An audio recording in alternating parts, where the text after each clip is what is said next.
శ్రీమాత్రే నమః. అందరికీ నమస్కారం అండి. లలితా సహస్రనామంలో 86వ శ్లోకం. ప్రభావతి ప్రభారూప ప్రసిద్ధ పరమేశ్వరి మూల ప్రకృతి అవ్యక్త వ్యక్త వ్యక్త స్వరూపిణి.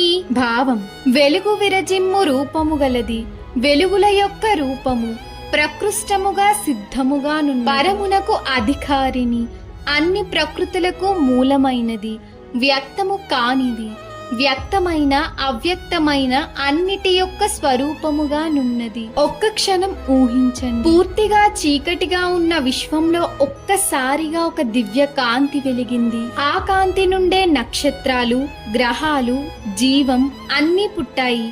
అదే అమ్మవారి శక్తి. ఆమె కనిపించే ప్రతి రూపంలో ఉంది, కానీ కనిపించని శక్తిగా కూడా ఉంది.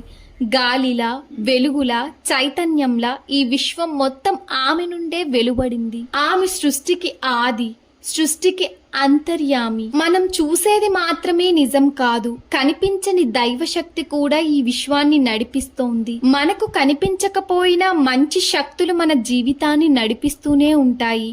లలిత అమ్మవారి కృప మన అందరిపై ఉండాలి. ఆమె మన జీవితాన్ని వెలుగుతో, జ్ఞానంతో నింపాలి.